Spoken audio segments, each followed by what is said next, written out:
धामनगर निर्वाचन मंडलीर विधायक तथा राज्य सरकार उच्च शिक्षा क्रीड़ा युवसेवा मंत्री सूर्यवंशी सूरज मंगलवार दिन धामनगर ब्लॉक रायपुर पंचायत रे मान्यवर मंत्री पहुंची पंचायत ऑफिस रे लोकंकर विभिन्न अभियोग शुणिछंती।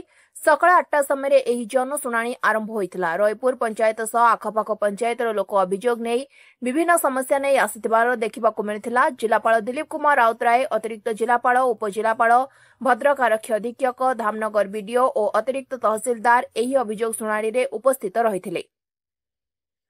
भुवनेश्वर मध्य विभिन्न विभाग अधिकारी आसी उपस्थित थिले। ब्लॉक प्रशासन पक्षरु लोकंक अभियोग ग्रहण करा जायथिला। से सबको पंजीकरण करा जायथिला। अभियोगकारी मंत्री पाखरे पहुंची अभियोग सुनाउथिले।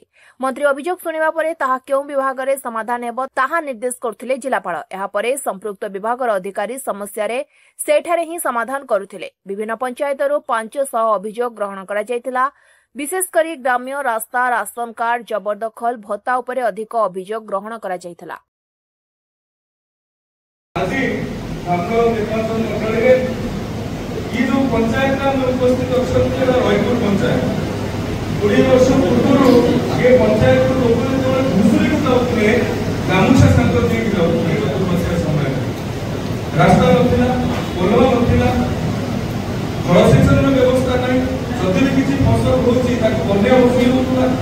तो एभली एक उपांत अंचल में दूरांत अंचल में आमे माने संपूर्ण सरकार पहुंची पारिछंती।